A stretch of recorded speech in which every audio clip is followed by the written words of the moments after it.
ஸ்ரீ சாயி சச்சரித்திரம் அத்தியாயம் 39 மற்றும் 50. தமிழில். பாபாவின் சமஸ்கிருத ஞானம். கீதையின் ஒரு ஸ்லோகத்திற்கு பாபாவின் பொருள் விளக்கம். சமாதி மந்திர் கட்டுதல். இந்த அத்தியாயம் பகவத்கீதையின் ஒரு செய்யுளுக்கு பாபாவின் விளக்கத்தை அளிக்கிறது. பாபாவுக்கு வடமொழி தெரியாது என்றும் பொருள் விளக்கம் நானாசாஹேப் சந்தோர்கருடையது என்றும் சிலர் ஆட்சேபித்ததால் ஹேமத்பந்த் அந்த ஆட்சேபத்தை மறுத்து வாதாடி வேறொரு அத்தியாயம் எழுதினார்.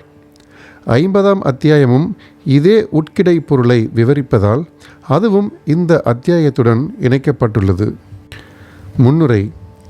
மகாசமாதி எய்தும் வரை ஸ்ரீ சாயி வாழ்ந்து நடமாடிய ஷீரடியும் துவாரகமாகியும் நற்பேர்க்குரியவைகள். யாருக்காக அவர் அத்தனை தூரம் வந்தாரோ, எவருடைய நன்றி கடனுக்கு தம்மை உரியவராக்கி கொண்டாரோ, அத்தகைய ஷீரடி மக்கள் ஆசீர்வதிக்கப்பட்டவர்கள். முதலில் ஷீரடி ஒரு குட்கிராமந்தான். ஆனால் அவர் தம் தொடர்பின் காரணமாக பெரும் முக்கியத்துவத்தை எய்திற்று. ஒரு தீர்த்தமாகவும் புனித பயணத்திற்குரிய ஒரு புண்ணிய சேத்திரமாகவும் ஆனது. ஷீரடியின் பெண்மணிகளும் அதே அளவு ஆசீர்வதிக்கப்பட்டவர்கள். அவர்பால் அவர்கள் கொண்டிருந்த முழு மனதான சிதையாத நம்பிக்கையும் நற்பெயர்க்குரியது. அவர்கள் குளிக்கும் போதும், சோளத்தை அரைக்கும் போதும், பொடி செய்யும் போதும், மற்ற இல்லற தர்மங்களை செய்யும் போதும் பாபாவின் புகழை பாடினார்கள். அவர்களின் அன்பு நற்பெயர்க்குரியது. ஏனெனில் கேட்போரின் பாடுவோரின் மனங்களில் கொந்தளிப்பை அகற்றி சாந்தப்படுத்துகிறது. இனிமையான பாடல்களை அவர்கள் பாடினார்கள். பாபாவின் பொருள் விளக்கம். பாபாவுக்கு வடமொழி தெரியும் என்பதை ஒருவரும் நம்பவில்லை. ஒரு நாள் நானாசாஹேப் சந்தோர்கருக்கு கீதையின் ஒரு செய்யுளுக்கு சிறந்த பொருள் விளக்கம் அளித்து அனைவரையும் அதிசயத்தில் ஆழ்த்தினார். இதை பற்றிய சுருக்கமான விவரம் பி.வி. தேவ் என்னும் ஓய்வு பெற்ற மம்மலதாரால் எழுதப்பட்டு சாயிலீலா சஞ்சிகையில் தொகுப்பு 7 ஸ்புவிஷ்யா பக்கம் 563 மராத்தியில் பதிப்பிக்கப்பட்டது. சகோதரர் பி.வி. நரசிம்மசுவாமி எழுதிய இரு நூல்களான சாயிபாபாவின் சாசனாம்கிருதம் திருமொழிகள் பக்கம் 61, த ஒண்டரஸ் செயின்ட் சாய்பாபா பக்கம் 36 ஆகியவற்றில் இதை பற்றிய சிறு தகவல் வருகிறது. தேவ் 27/9/1936 தேதியுள்ள தமது ஆங்கில வாக்குமூலத்தில் இதை பற்றி குறிப்பிட்டிருக்கிறார். இது மேற்குறித்து சுவாமி எழுதிய பக்தர்களின் அனுபவங்கள் 3 பக்கம் 66லும் பதிப்பிக்கப்பட்டு இருக்கிறது. இப்பொருள் குறித்து நானா சாஹேபிடமிருந்தே பி.வி. தேவ் நேரடி தகவல் பெற்றதால் அவருடைய கூற்றையே கீழே அளிக்கிறோம். நானா சாஹேப் சந்தோர்கர் வேதாந்தத்தில் ஒரு சிறந்த மாணவர். அவர் கீதையை விளக்கங்களுடன் பயின்று இருக்கிறார். அவைகள் எல்லாவற்றையும் பற்றி தாம் மிகவும் கற்று சிறந்த அறிவொளி என கர்வமடைந்தார். இவைகளை பற்றியோ வடமொழியை பற்றியோ பாபாவுக்கு ஒன்றுமே தெரியாது என்று கற்பனை செய்து கொண்டார். எனவே ஒரு நாள் பாபா குட்டை அம்பலப்படுத்தினார். இந்த நாட்கள் பாபாவின் கூட்டம் திரள தொடங்குவதற்கு முன்பாகும். அப்போது அத்தகைய அடியவர்களிடம் பாபா தனியாக உரையாடல் நிகழ்த்துவதுண்டு. நானா அவர் அருகில் பாபாவின் கால்களை பிடித்து விட்டு கொண்டு எதையோ முணுமுணுத்து கொண்டிருந்தார். பாபா: நானா, உனக்குள்ளேயே என்ன முணுமுணுத்து கொண்டு இருக்கிறாய்? நானா: வடமொழியிலிருந்து ஒரு ஸ்லோகத்தை நான் ஒப்பித்து கொண்டு இருக்கிறேன். பாபா: என்ன ஸ்லோகம்? நானா: பகவத்கீதையில் இருந்து. பாபா: அதை பலமாக கூறு. நானா: பின்னர் பகவத்கீதையில் அத்தியாயம் 4 34வது ஸ்லோகத்தை பின்வருமாறு ஒப்பித்தார். தத்வித்தி பிரணிபாதனே பரிபாஷனே சேவாய உபதேஷ்யந்தி தே ஞானம் ஞானினஸ்தவஸ்தர்ஷினா. பாபா: நானா, அது உனக்கு புரிகிறதா? நானா: ஆம். பாபா: அப்படியானால் என்னிடம் அதை விளக்கி கூறு. நானா: சாஷ்டாங்கமாக நமஸ்கரித்தும் குருவிடம் கேட்டும் பணிவிடை செய்தும் இந்த ஞானம் என்பது என்ன என்பதை அறிவாயாக.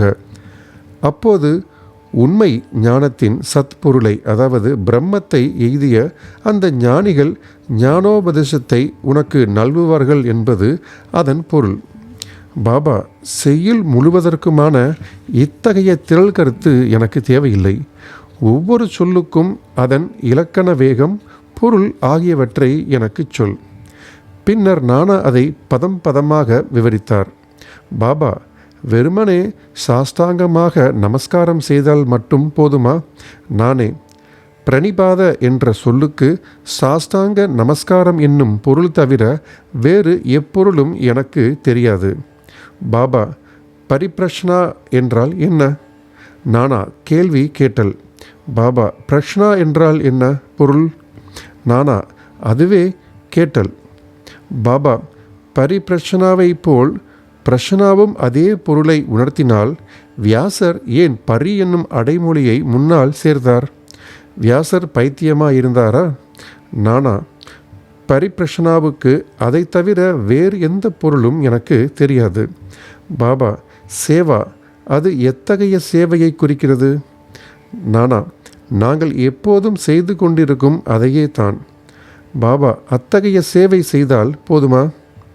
நானா, சேவை என்ற சொல் அதை தவிர வேறு எதை குறிக்கிறது என்று எனக்கு தெரியாது. பாபா, அடுத்த வாக்கியத்தில் உபதேஷந்தி தே ஞானம் என்பதில் ஞானம் என்ற சொல்லுக்கு வேறெந்த சொல்லையாவது போட்டு அதை அங்கனம் படிக்க முடியுமா? நானா, ஆம். பாபா, என்ன சொல்?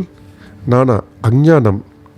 பாபா, இந்த சொல்லை போட்டு ஞானத்துக்கு பதில் செய்யுளிலிருந்து ஏதாவது பொருள் உணரப்படுகிறதா? நானா, சங்கரபாஷ்யம் அத்தகைய பொருள் தரும் அமைப்பு எதையும் தரவில்லை. பாபா, அவர் தராரதை பற்றி லட்சியம் செய்யாதே. அஞ்ஞானம் என்ற சொல் இன்னும் சிறந்த பொருளை உணர்த்துமென்றால் அதை உபயோகிப்பதற்கு தடை ஏதும் உண்டா?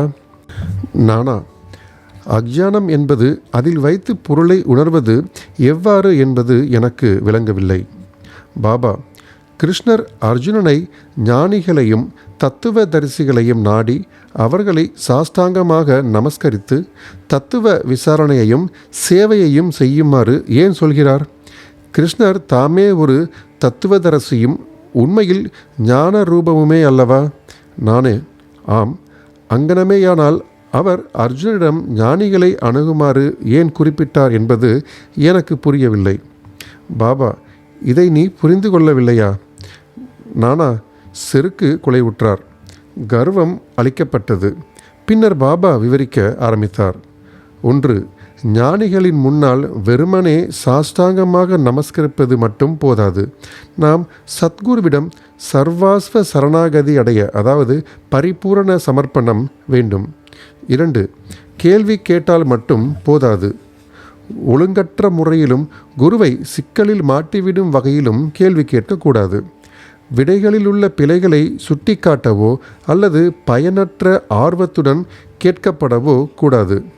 அது காரிய மனப்பான்மையுடன் ஆன்மீக முன்னேற்றம் அல்லது மோட்சத்தை அடையும் நோக்கத்துடன் இருக்க வேண்டும். 3. சேவை என்பது ஏதோ ஒரு பணி செய்வது அல்ல. தான் செய்ய அல்லது செய்ய மறுக்க உரிமை உள்ளவன் என்பது போன்ற உணர்வுகளை தன்னுள் இருத்தி கொண்டு செய்வது சேவையன்று. உடலின் அதிபதி தான் அல்ல என்றும் உடல் குருவுக்கே அர்ப்பணமானது என்றும் அவருக்கு சேவை செய்வதற்காக மட்டுமே உளதாய் இருக்கிறது என்றும் உணர வேண்டும். இதன்படி நடந்தால் முந்தைய ஸ்லோகத்தில் குறிப்பிட்ட ஞானம் என்பது எதனை குறிக்கிறது என்று சத்குரு உணர்த்துவார். குரு அஞ்ஞானத்தை போதிக்கிறார் என்று கூறுவதன் பொருள் நானாவுக்கு விளங்கவில்லை. பாபா, எங்கனம் ஞானோபதேசம் செயற்படுத்தப்படுகிறது? அறியாமையை அளிப்பதே ஞானம்.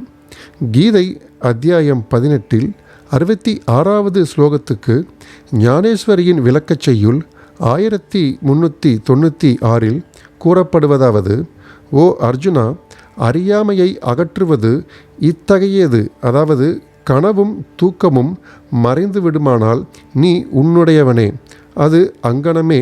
மற்றும் கீதை அத்தியாயம் 5 ஸ்லோகம் 16க்கு ஞானேஸ்வரியின் விளக்கச் செய்யுள் 83 கூறுவதாவது, அறியாமையை அளிப்பது என்பதை தவிர ஞானத்தில் மாறுபாடாகவோ தற்சார்புடையதாகவோ வேறு எதுவும் உள்ளதா? இல்லை என்பது குறிப்பு. இருளை துரத்துவது என்றால் ஒளி என பொருள். வைதத்தை அளிப்பது என்றால் அத்வைதம் என பொருள். தத்வைதத்தை அளிப்பது பற்றி பேசும்போதெல்லாம் நாம் அத்வைதத்தை பற்றி பேசுகிறோம். இருளை அகற்றுவது பற்றி பேசும்போதெல்லாம் ஒளியை பற்றி பேசுகிறோம். அத்வைத நிலையை நாம் உணர வேண்டுமென்றால் நாம் மனதிலுள்ள வைத உணர்வை நீக்க வேண்டும். அதுவே அத்வைத நிலையை நாம் உணர்வதாகும். வைத நிலையை மனதில் கொண்டுள்ள ஒருவன் அத்வைத நிலையை பற்றி எங்கனம் பேச முடியும்? அப்படி ஒருவன் பேசுவானாகில் அதே நிலையை அடைந்தாலொழிய அதை எங்கனம் ஒருவன் அறிய முடியும், உணர முடியும்? மீண்டும் கூறுமிடத்து, சீடனும் சத்குருவைப் போலவே உண்மையில் ஞானத்தின் பண்புருவமானவன்.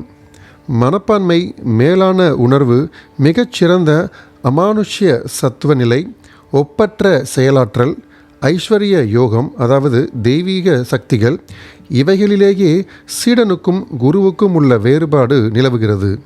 குரு நிர்குணமானவர், சச்சிதானந்தமானவர். உண்மையிலேயே மனித வர்க்கத்தை உயர்த்தி உலக உய்விப்பதற்கே அவர் மானுட உருவம் எடுக்கிறார். ஆனால் அதன் பொருட்டாக அவரது உண்மையான நிர்குணத்தன்மை எல்லளவும் பாதிக்கப்படுவதில்லை. அவர் தம் வியாபகம் அல்லது உளதாயிருக்கும் தன்மை, தெய்வீக சக்தி, ஞானம் முதலியன குறைவதில்லை. உண்மையில் சீடனும் அதே ஸ்வரூபத்தில்தான் இருக்கிறான். கணக்கற்ற பிறப்பு இறப்புகளுடைய முன்வினைகளின் விளைவானது அறியாமை என்னும் ரூபத்தில் அவன் பார்வையினின்று தான் சுத்த சைத்தன்யன் என்பதை அறிய விடாமல் மறைக்கிறது. பகவத்கீதை அத்தியாயம் ஸ்லோகம் 15 இங்கனம் மேலே கூறப்பட்ட விதமாக அவன் நான் ஜீவன், தான் ஒரு தாழ்வான பரிதாபமான ஜீவன் என்று எண்ணுகிறான். அறியாமையாகிய இவ்வேர்களை குரு கிள்ளி எறிந்து அவனுடைய உபதேசம் அல்லது அறிவுரை அளிக்க வேண்டும். தாழ்வான ஈனமான எல்லையற்ற பிறவிகளை எடுத்து பல முடிவில்லாத பிறப்புகளினால் திக்பிரமை அடைந்துள்ள சீடனுக்கு குரு நூற்றுக்கணக்கான பிறப்புகளில் நீ கடவுள், நீ வலிமை உள்ளவன், நீ செல்வம் உள்ளவன் என்று உபதேசித்து அறிவுறுத்துகிறார். பின்னர் தானே உண்மையில் கடவுள் என்பதை சிறிதளவு உணர்கிறான். சீடன் உழன்று கொண்டிருப்பதான மாயத் தோற்றமானது யாதெனின், தானே உடல் என்றும் தானே ஜீவன் என்றும், அதாவது அகங்காரம், பரமாத்மாவாகிய கடவுளும் உலகமும் தன்னிடமிருந்து வேறுபட்டவைகள் என்பதும் ஆகும். இது கணக்கற்ற முற்பிறவிகளில் அவன் மரபுரிமைக்காக பெற்ற பழையதன ஒரு கருத்தாகும்.